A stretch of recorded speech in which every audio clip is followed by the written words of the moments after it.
Kita buat preskon nanti bagaimana detailnya, apa yang dibicarakan dan apa yang akan. Silakan Pak Ketum. Swastiastu, nama budaya, salam kebajikan.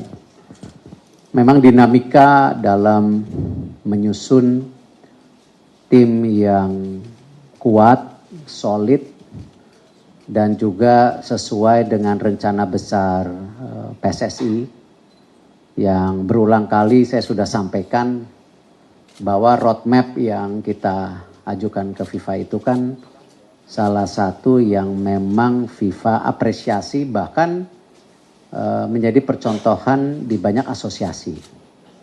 Karena jelas di roadmap itu kita tidak hanya membangun tim nasional, perbaikan daripada tentu grassroots, perbaikan liga dan lain-lain, tetapi memang kita memerlukan individu-individu yang memang bisa menjadi bagian kita membangun daripada program-program besar kita ke depan. Dan memang salah satu figur yang terus kita coba bangun yaitu di sisi technical, karena memang kita memerlukan figur yang bisa menjadi bagian penting bagaimana membangun metodologi untuk kepelatihan,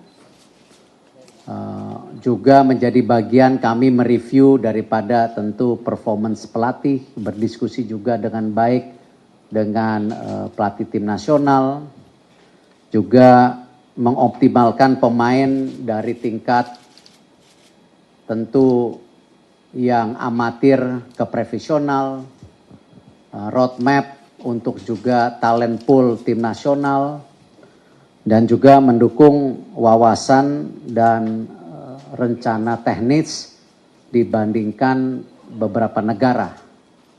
Nah, memang pada saat ini saya baru bisa mengumumkan figur yang sepertinya juga bisa mengupgrade daripada yang saya sampaikan sebelumnya, yaitu technical advisor untuk tim nasional kita, yaitu saudara Jordi Cruyff yang terakhir memang menjabat sebagai sporting director di FC Barcelona yang terakhir tahun 2023. Nah, jadi ini juga saya sudah sampaikan ke Patrick Kluivert untuk bisa mulai berdiskusi, dan sepertinya sudah ada pertemuan antara Jordi Cruyff dan Patrick beberapa hari yang lalu, dan kita juga alhamdulillah tadi malam jam 3 pagi sudah tanda tangan dengan Jordi Cruyff, sehingga nanti dia akan datang di awal Maret bersama Patrick untuk mulai juga bicara secara langsung dengan semua Exco BTN seperti apa rancangan besar dia, termasuk juga membantu pencarian technical director dan mereview semua tentu kepelatihan yang ada di tim BTN, tim nasional. Jadi itu yang saya bisa sampaikan, mungkin kalau mau tanya jawab silahkan. Terima kasih. Wassalamualaikum warahmatullahi wabarakatuh. Baik, terima kasih Pak Ketum. Ya, yang belakang dulu. Selamat sore Pak Erik, saya Diego dari CNN Indonesia TV. Dengan pengaruh yang sangat kuat dari sepak bola Spanyol dengan Luis Milla, apakah dengan Jordi Cruyff ini artinya kiblatnya akan lebih ke arah Belanda atau seperti apa Pak? Terima kasih. Oke. Kenapa kita mengambil Jordi Cruyff juga? Memang kalau kita lihat kan Barcelona salah satu klub yang mempunyai filosofi bermain dan konsisten sampai hari ini. Dan Barcelona juga berhasil melahirkan bintang-bintang besar. Nah, kita lihat figur Jordi Cruyff setelah saya beberapa kali tentu mencari kandidat. Sebenarnya waktu itu juga saya sudah sampaikan ke Waketum dan Pak Zainuddin dan BTN Pak Sumarji. Sebenarnya kita juga hampir tanda tangan dengan dari Spanyol waktu itu. Cuman waktu itu kita ragu-ragu kalau sampai dalam pembentukan seluruh tim nasional ini dari technical advisor, technical director, tim senior, malah menjadi problem baru ketika masing-masing figur ini justru saling menunjukkan egonya. Nah ini yang akhirnya menjadi problem yang baru buat kita hadapin. Nah jadi justru ketika saya bilang Jordi ini salah satu yang kita cari sebagai technical advisor, di mana kita akan juga nanti bersama technical director, national coach team semua, ini kamu seperti apa? Jordi sendiri, saya rasa beberapa nama yang sudah di hire itu saya punya hubungan baik, makanya saya bilang silahkan mulai diskusi ya. Dan nanti kedatangan ke sini pasti kita akan coba pertemukan dengan pelatih-pelatih yang ada di Indonesia.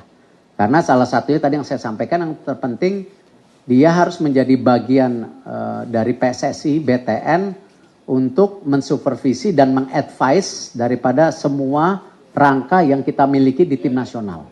Ya, bukan nggak mungkin juga mengoreksi daripada apa yang kita sudah lakukan selama ini, termasuk mungkin filosofi sepak bola Indonesia, nanti kita beri kesempatan dia untuk mereview lagi seperti apa gitu. Nah memang kompleksitas yang saya selalu sampaikan bahwa mencari figur-figur ini untuk bergabung di Indonesia nggak mudah, karena kembali posisi kita untuk berbergen atau bernegosiasi bukan dalam posisi yang ya mohon maaf negara-negara yang sudah punya track record besar gitu. Ya jadi ya ini kehati-hatian ini yang memang kita ingin pastikan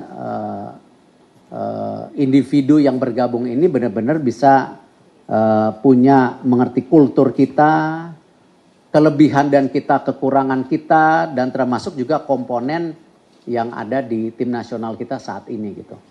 Jadi jawabannya saya tidak tahu apakah akan direview, apakah dilanjutkan, apalagi kebetulan Jordi Cruyff ini juga memang dari Belanda tetapi merupakan bagian tim yang bermarkas di Spanyol cukup lama, dari pemain sampai juga terakhir di sporting director.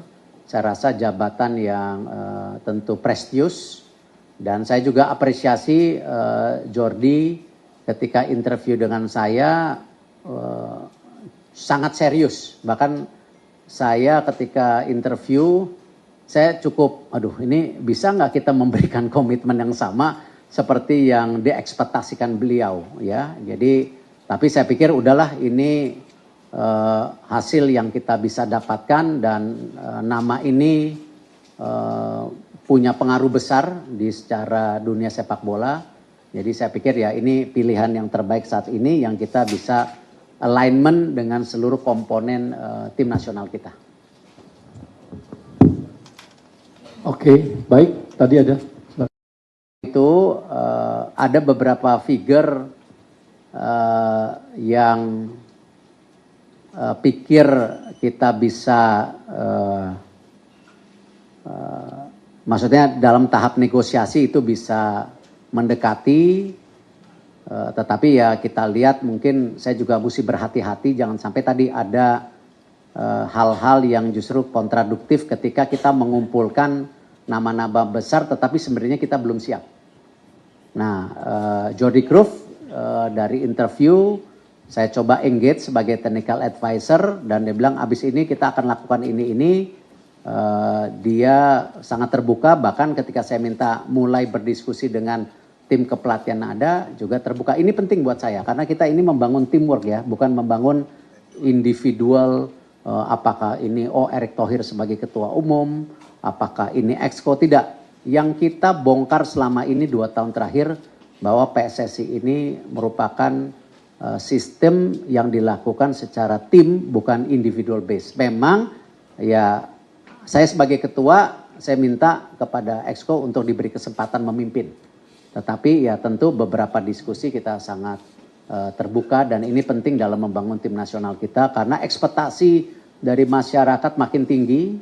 Ya, kalau kita lihat roadmap kita itu kan 2034 sebenarnya kita planning masuk World Cup. Tetapi ketika ada momentum 2026, apakah kita tidak agresif? Ya kita harus agresif karena momentumnya ada. Nah tapi problemnya nanti setelah 2026 apa? Apakah 2030, 2034, ya seperti apa? Sama mungkin banyak pihak kecewa dengan kita tidak tembus U20, ya. Tapi sebenarnya kan upaya-upaya yang kita lakukan sudah maksimal. Tetapi memang hasilnya belum ada. Tetapi apakah itu menurunkan daripada kemauan kita juga mendorong U17 kita masuk Piala Dunia? Jangan-jangan karena U20 gagal ya udahlah kita enggak, kita tetap mesti agresif. Ya, kita harus coba tekan lagi. Coach Nova saya udah telepon, coach. Ini loh kita udah serius melakukan ini tapi jangan jadi pressure gitu. Ya, harus berbuat yang terbaik. Harus coba kita mencapai target yang ada gitu. Baik, silakan. Efisiensi. Ya, kami kan selalu bilang untuk membangun program yang sustain itu perlu angka kurang lebih 1 triliun. Tentu bagaimana kita mendapatkan komitmen itu ya tidak bisa bergantung terus dari pemerintah. Seperti yang saya sudah sampaikan di tahun 2023 itu pendanaan dari pemerintah 120, kita bisa mendapatkan dana dari publik, dari sponsor, dari tiketing, dari TV itu kurang lebih 250-an. Nah tahun ini dengan program makin besar lagi, ya kita perlu 650-an, di mana dari pemerintah 220-an kita mencari lagi sisanya, ya 400 lebih. Kalau teman-teman ngelihat kemarin kenapa saya juga menandatangani tambahan sponsor dari sebuah mobil listrik, ya kan? Ya itu bagian kita juga berupaya untuk dapat pendanaan lebih, tidak tergantung hanya pendanaan pemerintah. Ya memang tidak mudah, ya tetapi ya sampai hari ini saya rasa 2 tahun terakhir semua program belum tersendat, ya. Tim putri masih juga sekarang TC di Jepang setelah tanding dengan Saudi, ya kita coba push. Karena ini yang tolong dimengerti oleh teman-teman media, kesuksesan sebuah program itu pun harus ada pendanaan. Dan jalan seiring dengan kepelatihan yang bagus, pemain yang bagus, dan juga bertahap kita membangun grassroots kita. Ya, ini pilihan-pilihan yang kita harus lakukan ya. Tidak mudah, saya tahu ekspektasi masyarakat tinggi ya, tapi kita memang dalam membangun program ya harus satu demi satu, tidak bisa langsung kita jalankan semuanya dalam satu waktu, kecuali tadi ada duit 1 triliun, nah kita jalankan semua secara berlangsung. Nah masalahnya kan yang namanya pendanaan dari sponsorship pemerintah itu bertahap, tidak langsung diterima 1 triliun Januari. Ya sponsor ada yang bayar 3 kali setahun, ada yang bayar 6 kali setahun, bahkan ada beberapa program yang harus berjalan Januari Februari belum ada pendanaan, ya kita harus jalan dengan berputar otak ya bagaimana program ini harus tetap jalan gitu. Ya, dari CNN.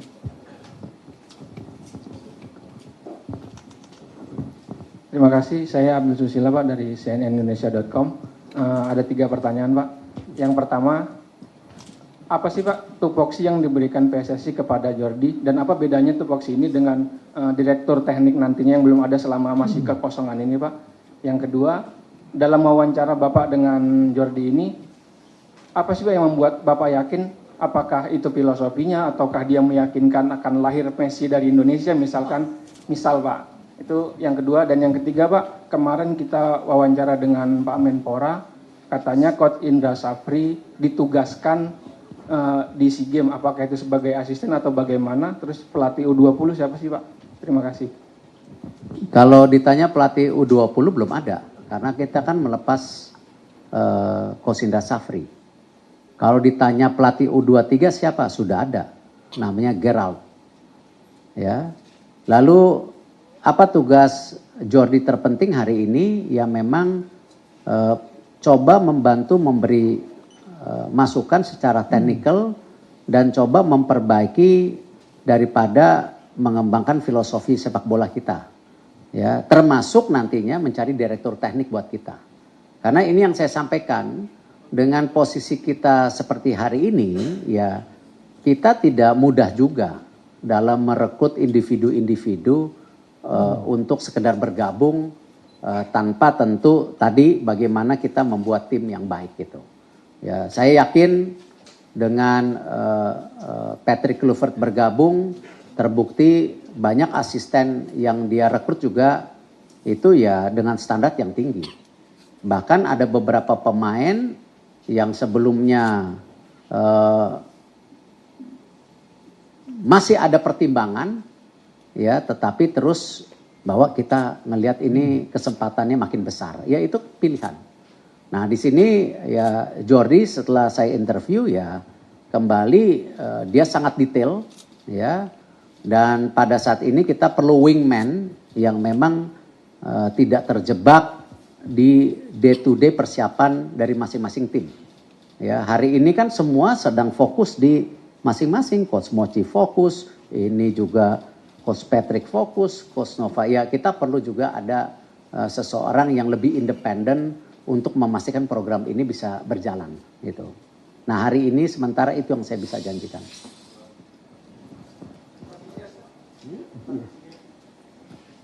Saya rasa tadi saya udah jawab bahwa kita lepas dari U20. Kalau ditanya tim pelatih U20 kita belum ada. Lalu kalau bicara SEA Games itu kan memang itu multi event. Yang memang pendanaannya full dari pemerintah. Jadi saya melihat langkah-langkah yang kemarin kita lakukan harus kita lakukan. Ya, memang itu bagian dari kita profesional melakukan tentu review, ya, dan tentu kita lihat apakah nanti pemerintah juga dengan reviewnya, apakah akan mengirim tim sepak bola, apakah mungkin ada request tertentu yang bisa ini ya kita nanti dengarkan dari pihak pemerintah karena memang kalau multi event itu domain daripada pemerintah. Seperti misalnya contoh kalau kemarin kita lolos Olimpiade pasti kan memang pemerintah punya budget buat Olimpiade. Nah kita di sendi-sendi yang lain yang kita lakukan hari ini gitu. Ya jadi kalau ditanya sudah ada komitmen atau keputusan belum, kita baru selesai melakukan review melepas Coach Indra. Terus juga tidak benar Coach Indra mengambil U23 bahwa itu sudah ada Gerald. Ya, jangan menciptakan kebingungan yang tidak penting gitu loh. Ya, sekarang kita lagi fokus bahwa menambah technical advisor yang punya nama besar, track record yang baik untuk juga memperkuat tim kita. Jadi memang kita serius banget itu. Ya, silakan. Ada? Ya. Keputusan apakah ini membuat salah satu strategi untuk merayu pemain keturunan lagi Pak? Karena Jordi kan punya nama besar juga. Tidak, justru mengambil Jordi ini untuk memastikan kesinambungan seluruh program. Bahkan tadi mereview metode-metode kepelatihan yang hari ini dari PSSI sudah berhasil mendorong dari angka 3 ribuan menjadi 12 ribuan. Nah ini kan semua pelatih-pelatih ini perlu ada buku pegangan yang seperti apa yang kita mauin. Ya, ini yang kita kenapa sekarang dalam pembangunan grassroots tidak hanya pemain tapi juga pelatih menjadi prioritas. Ya, kalau Jordi justru kita pakai buat merayu lagi pemain naturalisasi, ya tentu itu salah besar. Karena itu ekspektasi yang kita diskusikan bukan seperti itu. Justru ekspektasinya bagaimana membangun grassroots dan sistem-sistemnya gitu. Ada? Habis? Oh, ada, silakan.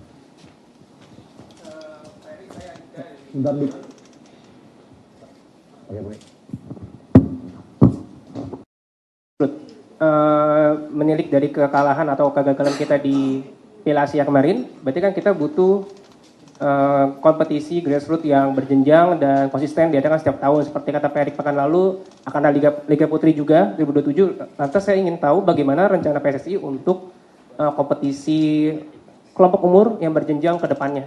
Dengan adanya hadirnya Jordi Cruyff juga kan akan membantu, dia akan mereview segala macamnya. Begitu Pak Erik. Terima kasih. Sebenarnya kan kompetisi grassroots sudah berjalan. Kalau kita lihat, nah ini juga kembali kadang-kadang sepertinya semua beban PSSI. Ya, ini bukan mengeluh, tapi realita bagaimana ekspektasi masyarakat ini lagi tinggi-tingginya. Jadi saya apresiasi kritik dan saran. Contoh, rumput. Wah, ini PSSI loh. Kan kalau kita lihat, kalau kita menyewa lapangan, yaitu berikut rumputnya. Gitu. Nah, sama ketika kita memberi kebebasan kepada liga, ya, kita tinggal fokus bagaimana mempush liga menaikkan standar dan perwasitan, dan kita meng-hire perwasitan yang sangat profesional hari ini dengan ada Ogawa, ada Pratap, ada Daniel, semua kita nggak tanggung-tanggung, ya, bahkan mendorong VAR.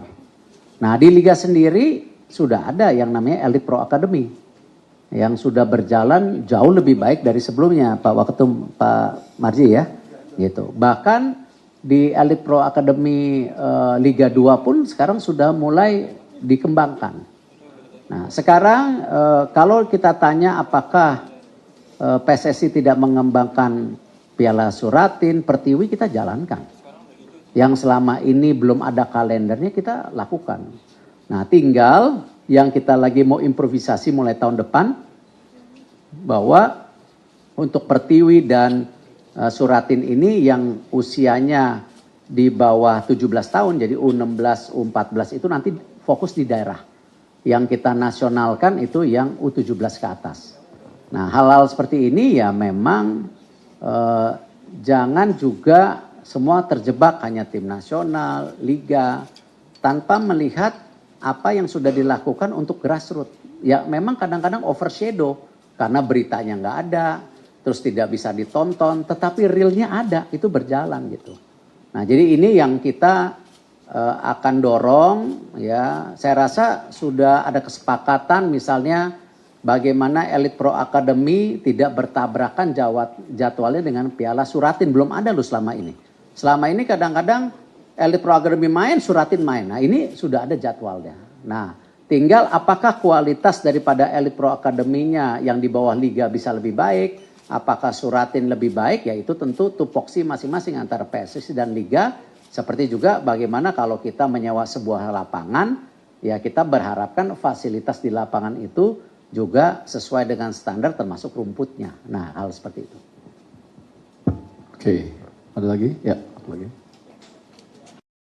Ini masalah Bapak bilang target ke Piala Dunia adalah tahun 2034. Nah, itu kenapa rasionalisasinya kenapa 2034 ditargetkan masuk Piala Dunia, dan langkah-langkah untuk itu kan sebuah mimpi besar.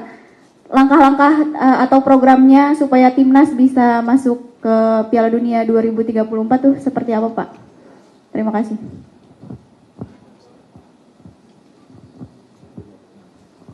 Ya, kita punya target jangka panjang, menengah, dan pendek. Dan target-target itu tidak hanya yang saya sudah sampaikan kepada rekan-rekan media, hanya target sesaat. Artinya apa? Oh, 2034 masuk World Cup, tapi tahun berikutnya gagal. Ya, kita ingin konsisten seperti banyak negara Asia yang konsisten masuk Piala Dunia. Kita bisa lihat, ya, kita jangan terlalu membandingkan Jepang lah atau Korea. Tetapi saudara-saudara kita yang dari Timur Tengah kan lumayan punya track record itu. Apakah Iran, Irak, Saudi, termasuk Australia. Artinya kalau kita mau punya program yang sustain, ya kita harus juga membangun tidak hanya grassroots-nya, kompetisinya, termasuk timnasnya. Nah, timnas itu juga tidak cukup senior, mesti ada yang tentu U17, U20, U23 dan senior. Kebetulan momentum daripada kesempatan kita masuk Piala Dunia 2026 ini ternyata ada. Jadi sebenarnya di roadmap tidak ada 2026, cuman momentumnya ada. Nah, sekarang kita pertanyaan sebagai manusia. Kalau momentumnya ada, kita berleha-leha atau coba mendorong momentum itu menjadi sebuah kenyataan? Pertanyaannya, ya pasti kita mau coba momentum itu. Nah, momentum itulah yang kenapa sekarang dari PSSI sangat agresif mendorong program tadi.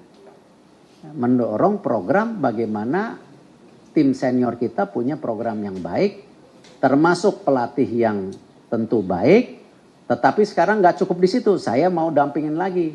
Jangan hanya pelatihnya, tetapi grassroots-nya dibangun lagi gitu. Nah, ini memang sesuatu yang kompleks, yang tidak mudah, yang harus dijalankan secara bersamaan gitu. Ya, tapi momentumnya ada. Jadi bukan hanya 2034, planningnya 2034 gitu. Ya, silakan. Jerry dari turuninum.id. Pak, tadi sempat lihat di media sosialnya Pak Erik bahwa bakal ada Piala Presiden di tahun ini yang di Juni. Bakal mengundang klub-klub dari luar negeri yang ada pemain tim nasional kita. Mungkin bisa dijelaskan sedikit bakal seperti apa sih? Ini kan konsepnya baru dengan tim-tim dari luar negeri ini gitu. Terima kasih Pak. Ya, kita coba membangun ekosistem dan apresiasi bahwa dengan banyaknya pemain kita yang berlaga di banyak tempat, ya tentu kita mengharapkan pemain kita itu tidak sekedar dipakai untuk komersialisasi, menaikkan sosial medianya atau sekedar menaikkan tentu awareness daripada klub-klub itu. Ya, kita mengharapkan pemain-pemain kita yang bermain di klub-klub itu benar-benar bermain atau paling tidak menjadi pilihan untuk bermain. Nah, tentu inilah yang kita mau dorong insentifnya, bahwa kalau mereka serius memberi kesempatan untuk para pemain kita bermain, ya kita sebagai PSSI harus istilahnya kasih coba reward yang positif.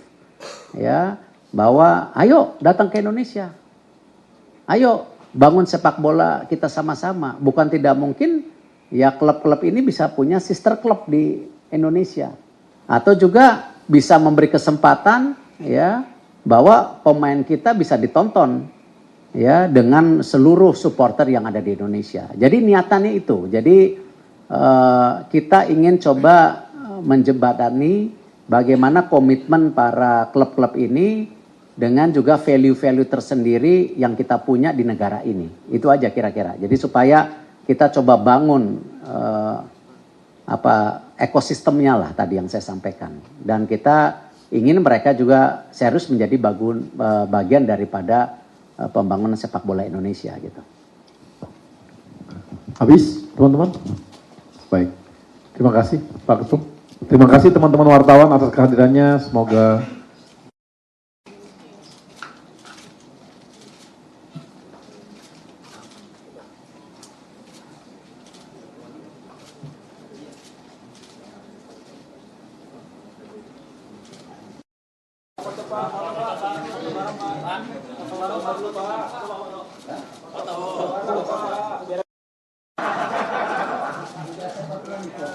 Pak.